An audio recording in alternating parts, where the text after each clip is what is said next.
The sky above Kelthera Prime burned red. Giant explosions lit up the darkness as enemy ships dropped bombs from space. The beautiful crystal towers that once touched the clouds were now broken piles of glowing rock. Smoke rose from 1,000 fires across the planet's surface. Ambassador Zixara pressed her 4 hands against the thick glass window of the underground shelter. Her blue skin flickered with patterns of fear and sadness. Outside, she could see the enemy ships flying low over the city. They looked like giant metal insects with sharp wings and glowing red eyes. "How long do we have?" asked General Mordak, his voice shaking. Zixara turned away from the window. Her people filled the shelter. Thousands of them crowded into a space meant for hundreds. Children cried in their parents' arms. The old one sat quietly, too tired to show fear anymore. "Maybe 3 days," she said. "Our shields are almost dead. The power stations are gone. Food is running out." 3 months ago, Kelthera Prime was a happy world. Traders came from across the galaxy to buy their beautiful crystals and rare metals. Children played in parks filled with singing flowers.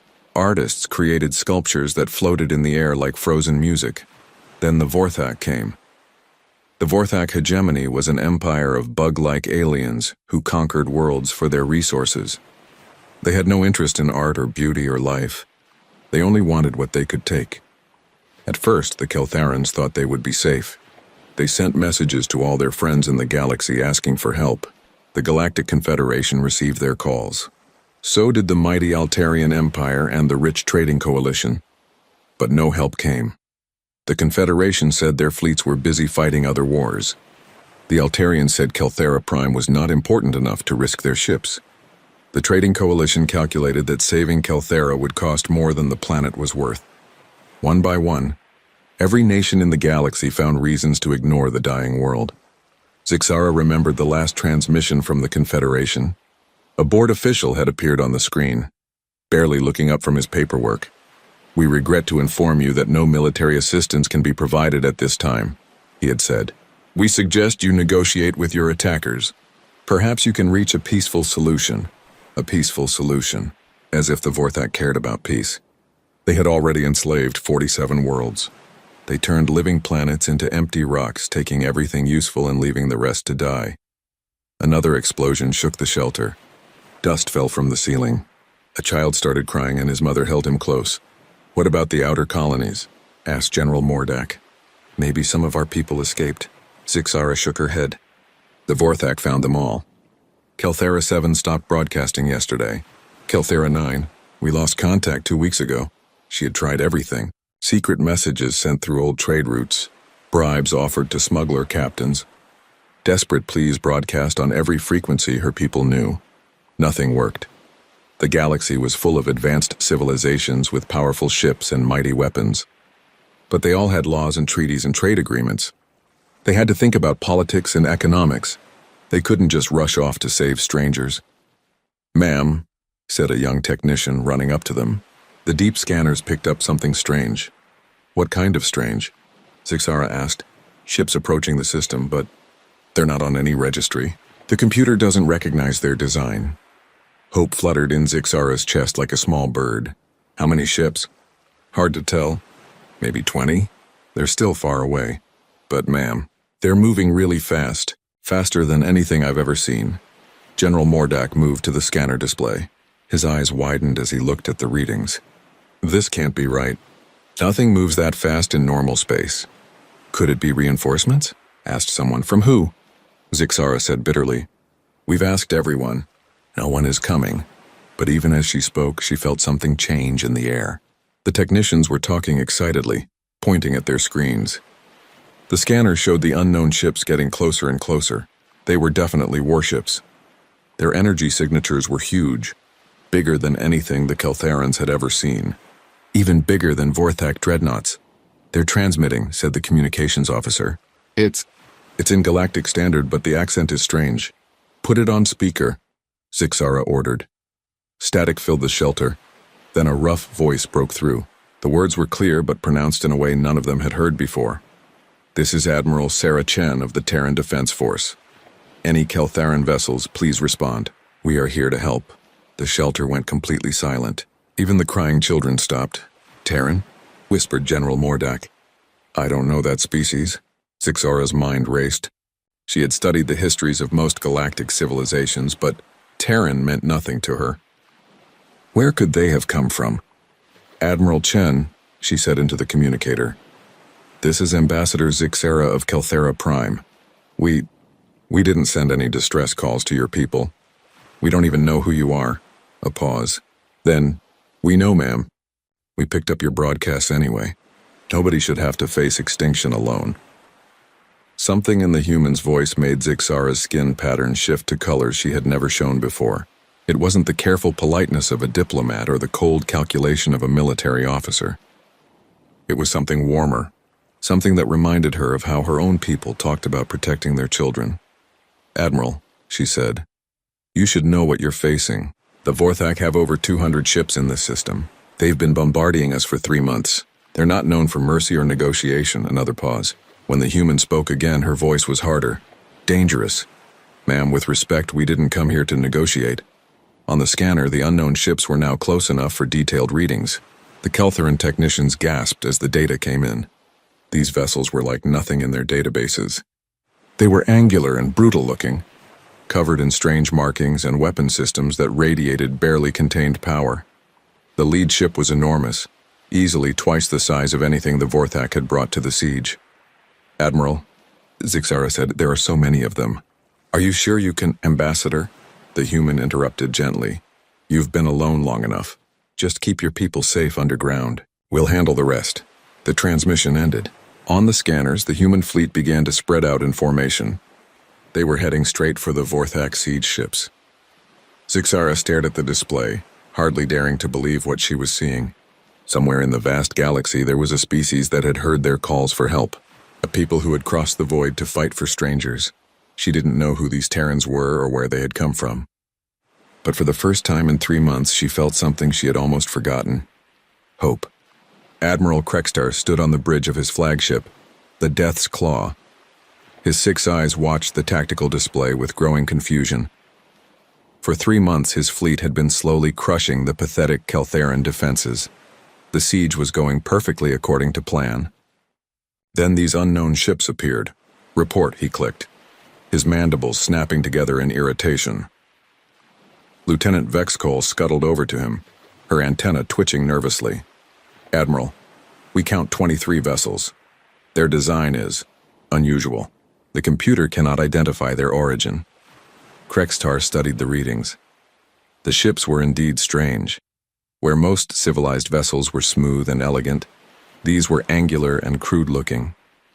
They bristled with weapon systems that seemed almost primitive compared to modern plasma technology. Energy output? He asked. Very high, sir. Higher than our dreadnoughts. But their technology appears outdated. Kinetic weapons instead of plasma. Chemical propulsion instead of antimatter drives. Krextar's mandibles clicked in what might have been laughter. Kinetic weapons? What backward species still uses metal projectiles? The Vorthak were the most advanced military force in this part of the galaxy. Their plasma cannons could melt through any known armor. Their shields could stop asteroid impacts. They had conquered 47 worlds using tactics perfected over centuries of warfare. And now some primitive aliens thought they could challenge the might of the hegemony? Sir, reported the communications officer, they're broadcasting on all frequencies. Put it through, Krextar ordered. A voice filled the bridge, speaking heavily accented galactic standard. This is Admiral Sarah Chen of the Terran Defense Force carrier Indomitable. Vorthak fleet, you are in violation of 17 galactics conventions and are hereby ordered to withdraw immediately. The bridge fell silent for a moment. Then Krextar began to laugh, a harsh chittering sound that made his crew step back in surprise. Terran? He said. I've never heard of any Terrans. Where do these insects think they come from?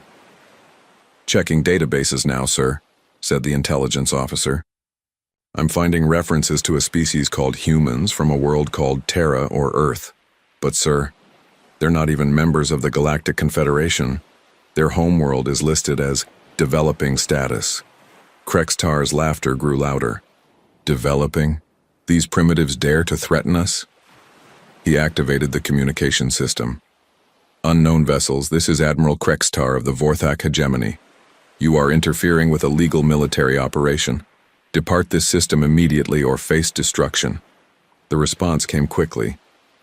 Admiral Krextar, you have 30 seconds to begin withdrawing your forces. After that, we will consider you hostile and act accordingly. The Vorthak bridge crew buzzed with amusement. 30 seconds. These aliens were either brave or incredibly stupid. Sir, said the tactical officer, should we move to engage? Krextar considered. His fleet consisted of 212 vessels, including 4 dreadnoughts and 37 heavy cruisers. The enemy had 23 ships of unknown capability. Send Squadron 7 to deal with them, he ordered. 10 cruisers should be more than enough to destroy these insects. Have them broadcast the battle on all frequencies so the Keltherans can watch their rescuers die. Squadron 7 peeled away from the main fleet in perfect formation. 10 sleek Vorthak cruisers, each one bigger than most of the human ships. Their plasma cannons were already charging, ready to turn the enemy vessels into expanding clouds of vapor. On the main screen, Krextar watched the tactical display. The human ships were spreading out in what looked like a defensive formation, exactly what he expected from inferior opponents. Time to engagement? He asked. 3 minutes, sir. Krextar settled back in his command chair. This would be over quickly. Then he could return to the important business of breaking Kelthera Prime's last defenses. But something was bothering him. The human ships weren't acting quite right. Instead of maintaining formation, they seemed to be moving in seemingly random patterns. Their energy signatures were fluctuating wildly, as if their power systems were unstable. Sir, said the sensor operator, I'm getting strange readings from the enemy vessels. Their shields appear to be different somehow. Different how? I'm not sure, sir. The energy patterns don't match anything in our databases, and they're launching some kind of projectiles. Projectiles? Krextar leaned forward. Metal slugs? Against plasma shields? Yes, sir, but they're moving very fast. Significant fraction of light speed. Krexatar waved a dismissive claw. Irrelevant. No kinetic weapon can penetrate modern shielding. Signal Squadron 7 to... The tactical display suddenly lit up with new contacts. Dozens of small fighters were pouring out of the largest human ship like angry insects from a disturbed nest. Fighters? Lieutenant Vexcol said. Who uses manned fighters anymore? Automated drones are far more efficient. But these weren't like any fighters the Vorthak had seen. They moved with impossible agility, weaving between plasma bolts with precision no living pilot should possess. And they were fast, faster than anything the Vorthak could field. Sir, the communications officer said urgently, Squadron 7 is reporting contact with enemy forces. The main screen switched to a view from the lead cruiser. Krextar watched as his ships opened fire with their plasma cannons, sending brilliant beams of superheated gas toward the human vessels. The humans scattered like leaves in a storm. But instead of running away, they were charging straight into the plasma fire. Their ships jinked and rolled with movements that should have killed any crew inside. The first human destroyer took a direct hit from a plasma cannon. Krextar expected to see it vaporize. Instead, the ship kept coming. Its hull was glowing white-hot where the plasma had struck, but whatever material it was made from simply absorbed the energy and kept functioning. Impossible, he whispered. Then the human ships opened fire. The sound that came through the communication system was unlike anything Krextar had ever heard. Not the clean hum of plasma weapons, but a deep, thunderous roar that seemed to shake space itself. Metal projectiles, simple chunks of dense matter, slammed into the lead Vorthak cruiser at tremendous speed. The ship's shields flared and died in seconds. The projectiles punched through the hull like it was paper, sending secondary explosions rippling along the cruiser's length. Shield failure on void render, reported the tactical officer, his voice high with surprise. Hull breach on deck 7 through 15, they're losing power. How? Krextar demanded. How are primitive kinetic weapons piercing our shields? Unknown, sir. The projectiles appear to be moving at significant fractions of light speed. The kinetic energy is enormous.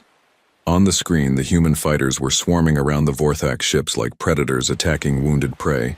They moved in perfect coordination, striking weak points and then vanishing before return fire could reach them. But it was the human destroyers that truly shocked Krextar. These small ships were fighting like they had nothing to lose. One of them rammed straight through a Vorthak cruiser's shield array, its reinforced prow tearing a hole in the enemy's defenses. Before the Vorthak could react, assault pods launched from the human ship and slammed into the cruiser's hull. "Sir," said the intelligence officer, "we're receiving reports from Starpiercer. The humans are. They're boarding us." Boarding? Krextar's mandibles clicked in disbelief. No one boards enemy vessels anymore, it's suicide. But the reports kept coming. Human soldiers were cutting their way through airlocks and fighting in the corridors of Vorthak ships. They moved like demons, using weapons that fired metal slugs instead of energy beams. Worse, they seemed to feel no fear at all.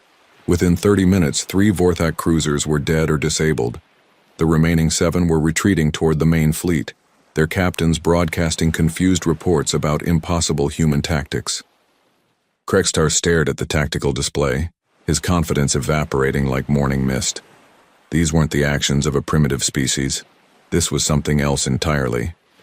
"Signal the fleet," he ordered. "All ships are to prepare for general engagement. It seems these humans want a real fight." But even as he gave the order, Krextar felt something he hadn't experienced in decades of conquest. Uncertainty.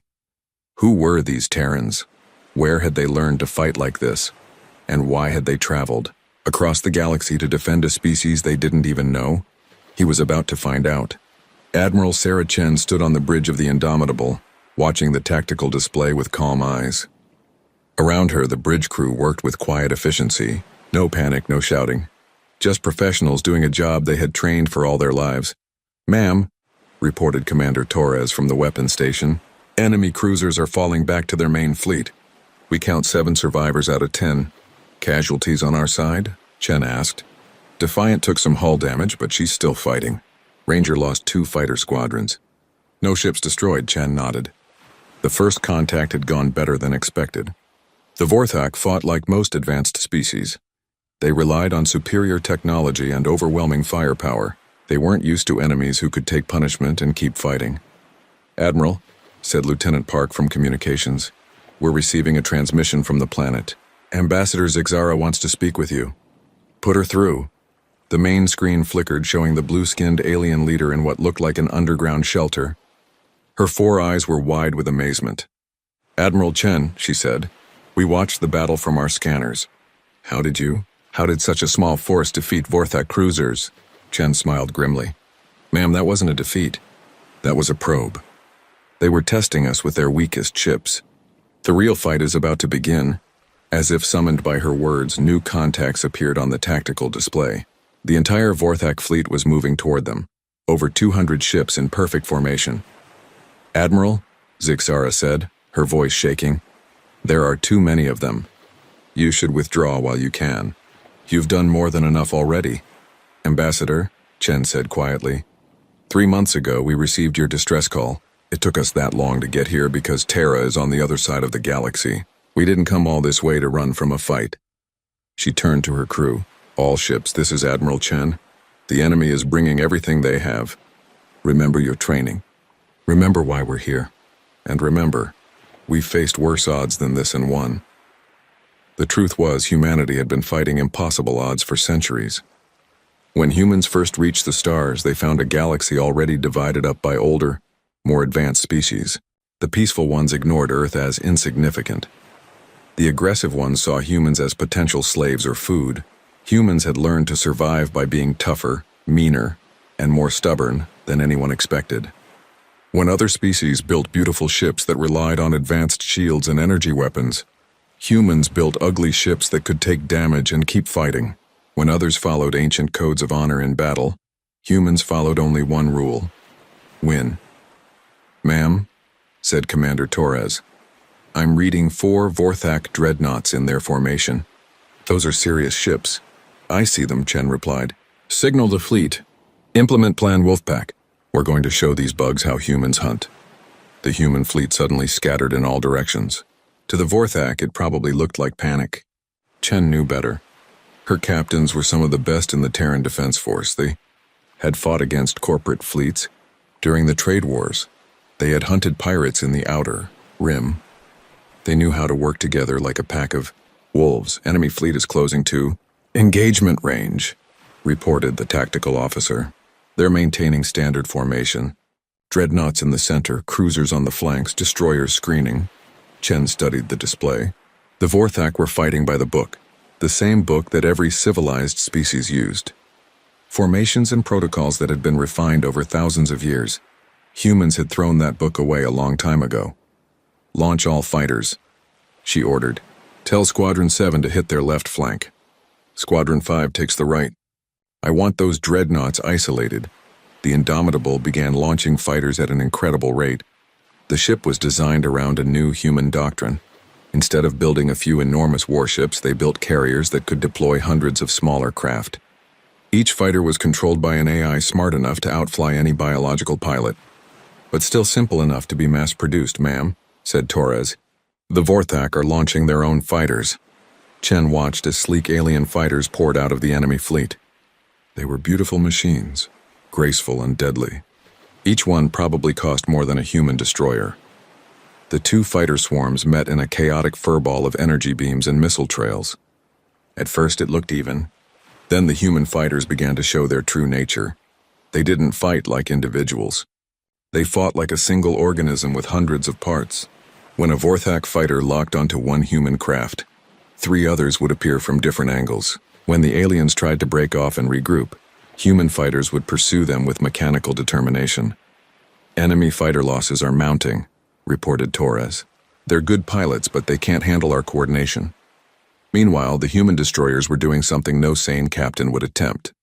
They were charging straight into the Vorthak formation, using their fighters as cover.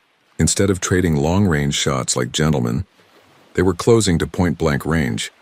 Wolverine is engaging the lead dreadnought, called the communications officer. On the screen, Chen watched as one of her destroyers, a ship barely 1/10 the size of the alien dreadnought, opened fire at almost touching distance. Its main gun fired solid slugs of depleted uranium at a significant fraction of light speed. The Vorthak shields held for exactly 3 shots. The 4th projectile punched through and struck the dreadnought's hull. The massive ship shuddered as secondary explosions rippled along its length. Incredible, whispered Lieutenant. Hark. They're actually hurting a dreadnought with kinetic weapons. Chen had seen it before, during the corporate wars. Energy. Shields were designed to stop energy weapons. But a solid chunk of matter moving at relativistic speeds carried so much kinetic energy that it overwhelmed most defensive systems. Admiral, called Torres urgently. The Vorthak are adapting. They're spreading their formation to prevent close approaches. Chen nodded. The enemy wasn't stupid. They were learning from the first exchanges and adjusting their tactics. Time for the humans to adapt, too. Signal Captain Martinez on the Relentless, she ordered. Tell him to implement Plan Berserker. Across the battlefield, the human heavy cruiser Relentless suddenly accelerated toward the Vorthak center. But instead of firing its weapons, it began broadcasting on all frequencies. This is Captain Martinez. My engines are damaged and my ship is out of control. I'm going to ram the nearest enemy vessel. All hands brace for impact. The Vorthak dreadnought tried to move out of the way, but the Relentless was moving too fast. At the last second, the human ship fired its full load of nuclear missiles at point-blank range. The explosion lit up space like a newborn star. When the light faded, the Vorthak dreadnought was a broken hulk. The Relentless was gone too. But Chen knew that Captain Martinez and his crew had made it to the escape pods just before impact. Ma'am, said Torres, the enemy formation is breaking up. They're not used to opponents who use ramming attacks. Chen smiled coldly. That was the difference between humans and most other species. When civilized aliens fought, they tried to minimize losses and preserve expensive equipment. Humans fought to win regardless of the cost. All ship, she broadcast, the enemy is wavering. Press the attack. Show them what happens when they threaten innocent people. The human fleet surged forward like a pack of hungry wolves. They had traveled across the galaxy to answer a call for help from strangers. Now they were going to finish what the Vorthak had started. The real battle was just beginning. The Battle of Kelthera's Tears began at 0347 ship time and lasted 7 hours. Historians would later call it the most vicious space combat ever recorded. The Vorthak called it the day they learned that some species fight like they have nothing left to lose. Admiral Krextar watched in growing horror as his carefully organized fleet fell apart. The humans weren't fighting like any civilized species. They ignored every rule of proper warfare, using tactics that ranged from brilliant to completely insane. "Report," he clicked, his mandibles snapping with stress. "Void Piercer is down," reported his tactical officer. "The humans are using some kind of gravity weapon. They're creating artificial gravity wells that pull our ships out of formation." On the main screen, Krextar could see human destroyers darting between his heavy cruisers like fighters. But these weren't normal destroyers. They carried devices that bent space itself, creating pockets of intense gravity that dragged Vorthak ships into collision courses. "Death's Talon reports boarding parties," called another officer. "The humans are launching assault pods directly through our hulls." Krextar couldn't believe what he was hearing. Modern warfare didn't include boarding actions. Ships fought at long range with energy weapons and guided missiles. Only primitives engaged in close combat. But the humans seemed to prefer close combat. Their assault pods were essentially missiles with troops inside. They would ram through a ship's hull at high speed, then disgorge soldiers who fought with an intensity that shocked even hardened Vorthak warriors. "Sir," said the communications officer, "Captain Jexdal is requesting immediate assistance. He says the human soldiers are different." "Different how?" "They don't seem to feel fear, sir. Our troops shot one of them 3 times and he kept fighting until his squad mates could treat his wounds. They're using kinetic weapons that punch through our armor like it's soft metal." Krextar had seen recordings from the boarded ships. Human soldiers moved through Vorthak corridors like they owned them. They wore heavy armor that made them look like metal giants, and they carried weapons that fired solid slugs at enormous velocity. But it wasn't just their equipment that was terrifying. It was their attitude. Vorthak warriors fought for glory and conquest. These humans fought like they were defending their own children. "Admiral," called the sensor operator, "the human carrier is launching more fighters. By the void, I count over 300 small craft." The Indomitable had opened every bay and was disgorging swarms of unmanned fighters. Each one was controlled by an artificial intelligence that learned from every engagement. As the battle progressed, they became more and more effective. "How many fighters can one ship carry?" Krextar demanded. "Unknown, sir. Our largest carriers hold maybe 50 manned fighters. But these are smaller, simpler craft. The humans seem to prefer quantity over quality." That wasn't quite true. The human fighters were individually weaker than Vorthak craft, but they worked together with perfect coordination. A single Vorthak pilot might outfly any one human fighter, but no single pilot could handle 6 AI-controlled craft attacking from different angles. "Sir," the tactical officer's voice cracked with strain, "Dominion's Fist is requesting emergency assistance. They're reporting multiple hull breaches and engine failure." On the tactical display, Krextar could see one of his dreadnoughts listing badly, atmosphere streaming from dozens of holes in its hull. Human fighters swarmed around it like scavengers, targeting weak points with surgical precision. But what really shocked him was the human heavy cruiser approaching the wounded dreadnought. Instead of finishing it off with long-range fire, the human ship was moving in close. "What are they doing?" he muttered. The answer came moments later.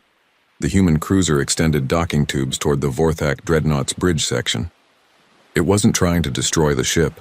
It was trying to capture it. "Boarding assault on Dominion's Fist," reported communications. "The humans are attempting to take the ship intact." This was beyond anything in Krextar's experience. Who captured dreadnoughts during active combat? The risk was enormous, the tactical value questionable, unless they want our technology, he realized. They're not just trying to drive us off. They're trying to learn from us. The humans weren't just fierce fighters, they were adaptive learners. Every engagement taught them something new about Vorthak capabilities. Every captured ship gave them access to alien technology they could study and improve upon. "Admiral," said his second-in-command, "perhaps we should consider withdrawal. Our losses are becoming severe." Krextar looked at the tactical display. In 3 hours of fighting, he had lost 37 ships. The humans had lost only 5, and 2 of those were due to ramming attacks that took out much larger Vorthak vessels. But it wasn't just the numbers that worried him. It was the way the humans fought. They seemed to anticipate every Vorthak move, countering tactics that had worked for centuries against other species. "Sir," called the sensor operator, "I'm detecting massive energy buildup from the human carrier. Some Indomitable was charging its main batteries. Weapons. That looked more like the mass drivers used for launching cargo than proper military systems. The barrels were enormous, easily large enough to fire projectiles the size of shuttlecraft. What kind of ammunition are they using? Krexter asked. The answer came when the human ship fired. Instead of explosive shells or energy beams, it launched what appeared to be solid chunks of metal. But these weren't ordinary projectiles. They were moving at nearly 10% of light speed. The first shot struck Blood's Edge, one of Krextar's heavy cruisers. The kinetic energy was so enormous that the ship simply came apart, its hull unable to contain the forces unleashed by the impact. Impossible, breathed the tactical officer. The energy requirements for such a shot should drain their entire power grid. But the humans fired again. And again. Each shot was perfectly targeted, and each shot destroyed or crippled a Vorthak capital ship. "Admiral," said communications urgently, "Captain Vorthak reports that human soldiers have taken the bridge of Void Render. They're demanding his surrender." Krextar felt something he had never experienced in 40 years of conquest. The cold touch of defeat. His fleet was being systematically dismantled by opponents who refused to follow any known rules of engagement. "Sir," said his second-in-command quietly, "the humans are broadcasting on all frequencies. Put it through." Admiral Chen's voice filled the bridge. "Vorthak fleet, this is your final warning. Surrender now and your crews will be treated according to galactic conventions. Continue fighting and we will destroy every ship you have." Krextar wanted to reject the ultimatum. The hegemony did not surrender to inferior species, but as he watched another of his dreadnoughts break apart under human fire, he realized the truth. These weren't inferior species. These were predators from a world that had taught them to fight for survival every day of their existence. "Admiral," whispered his tactical officer, "we've lost over half our fleet. The remaining ships are requesting orders." Krextar closed his eyes. When he opened them again, he reached for the communications controls. "Human fleet, this is Admiral Krextar. We surrender. I order all Vorthak ships to stand down and prepare for boarding." The bridge fell silent. Through the tactical display, Krextar could see his surviving ships powering down their weapons and engines. He had just become the first Vorthak admiral in history to surrender to an alien force, but as he watched human rescue ships moving toward his damaged vessels, he realized something else. These humans weren't just warriors, they were also healers. They were already working to save Vorthak survivors. Perhaps there was more to learn from these Terrans than just how to fight.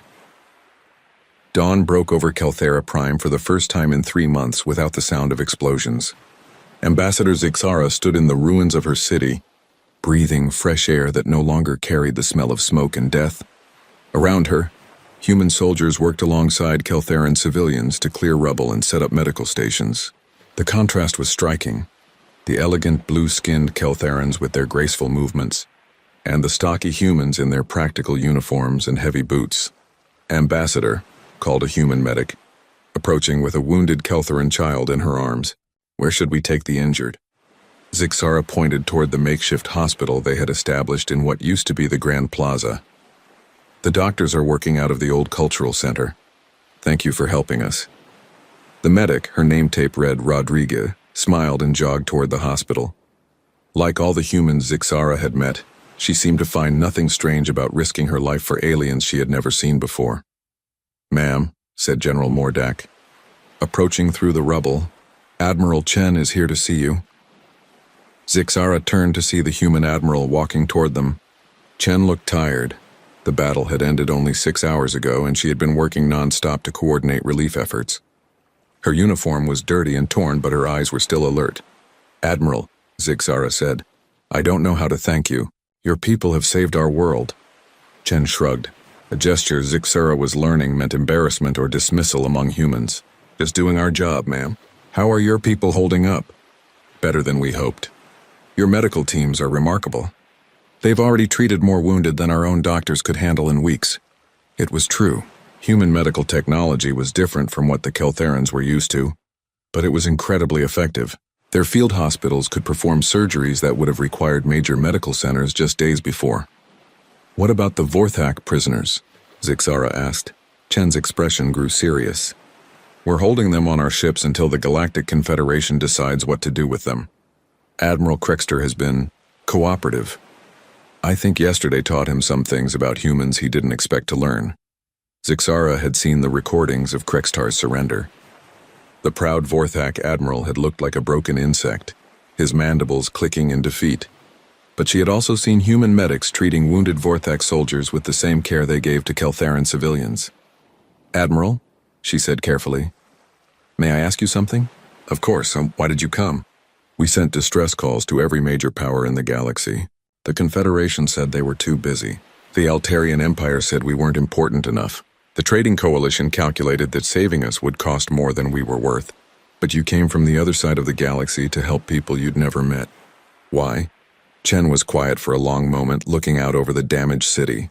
Human engineers were already working to restore power to the residential districts, their equipment humming as it repaired broken infrastructure. 300 years ago, Chen said finally, Earth was attacked by an alien species called the Kronar. They wanted our water and our mineral resources. They didn't care that 4 billion humans lived on the planet. Zixara felt her skin patterns shift to colors of sympathy. What happened? We fought them with everything we had. Chemical rockets against plasma cannons, kinetic weapons against energy shields. We lost 70% of our population before we managed to drive them off. Chen turned to look at Zixara directly. We sent distress calls to every species we could reach. You know what we heard back? Zixara already knew the answer, but she asked anyway. Nothing? Nothing. The Kronar were members of the Galactic Trade Network. Earth wasn't. So the civilized species decided it wasn't their problem. They let us fight and die alone because it was more convenient than getting involved. The anger in Chen's voice was carefully controlled, but Zixara could hear it clearly. We survived because we learned to be tougher than anyone expected. We built ships that could take damage and keep fighting. We developed weapons that could kill enemies twice our size. We trained our soldiers to never give up no matter what the odds. And when we heard your distress call, Chen continued, we remembered what it felt like to be alone and afraid. We remembered watching our cities burn while the galaxy looked the other way. So we decided that as long as humans draw breath, no one else would have to face extinction alone. Zixara felt tears forming in her eyes, a reaction that seemed to surprise the human admiral. You crossed half the galaxy to save strangers because you remembered being abandoned yourselves. Something like that, Chen said quietly. A young human soldier approached them, saluting Chen with crisp precision. Ma'am, we've received word from the fleet. The Confederation is sending a diplomatic mission to assess the situation on Kelthera Prime. Chen's smile was cold. How convenient. They couldn't spare a single ship to help when people were dying. But now that the fighting's over, they want to assess the situation. What will you tell them? Zixara asked. The truth. That we responded to a distress call from a species under attack. That we eliminated the threat according to standard self-defense protocols. That we're providing humanitarian aid to the survivors. The human soldier handed Chen a datapad. Ma'am, we're also receiving requests from 17 different worlds asking if the Terran Defense Force would be willing to establish mutual defense agreements. Chen raised an eyebrow. 17? Yes, ma'am. Word is spreading about what happened here. A lot of species are realizing that the Confederation's protection isn't as reliable as they thought. Zixara wasn't surprised. For centuries, the galaxy had been dominated by a few major powers who decided which species were worth protecting and which weren't, but now there was an alternative, a species that would fight for anyone who asked for help. Admiral, she said, what happens now? Will your fleet stay? Chen shook her head. We'll leave a medical ship and some engineers to help with rebuilding. But the main fleet needs to return to human space. We've been away from home for 3 months and there are other places that might need our help. She paused, looking thoughtful. But if you're interested, I'm authorized to offer Kelthera Prime a mutual defense treaty with the Terran Federation. We can't promise to stop every threat, but we can promise that you'll never face one alone again. What would such a treaty require? Zixara asked. Not much. We're not interested in controlling other species or taking their resources. We just want to make sure that what happened to Earth never happens to anyone else. Zixara thought about the past 3 months. The terror, the despair, the certainty that her people were going to die alone and forgotten. Then she thought about human soldiers sharing their rations with Keltheran children, and human doctors working through the night to save alien lives. I'll need to discuss it with our government, she said, but I think you'll find Kelthera very interested in such an agreement. Chen smiled. the first genuine smile Zixara had seen from her. Good. We could use more friends in this part of the galaxy. As the human admiral walked away to check on the relief efforts, Zixara looked up at the sky. Somewhere out there, human ships were patrolling the edge of the system, making sure no more threats approached Kelthera Prime. For the first time in months, she felt truly safe. Within a year, the Terran Defense Force had established recruitment stations on 17 worlds. The galaxy had learned a crucial lesson about the humans. They were a species that would cross any distance and face any odds to help those in need. And sometimes, when civilized species calculated costs and weighed benefits, when empires debated politics and considered profit margins, the answer would come howling out of the void on ships with names like Indomitable, Relentless, and Never Again. The humans had a simple philosophy that shocked the galaxy in its directness. Nobody fights alone.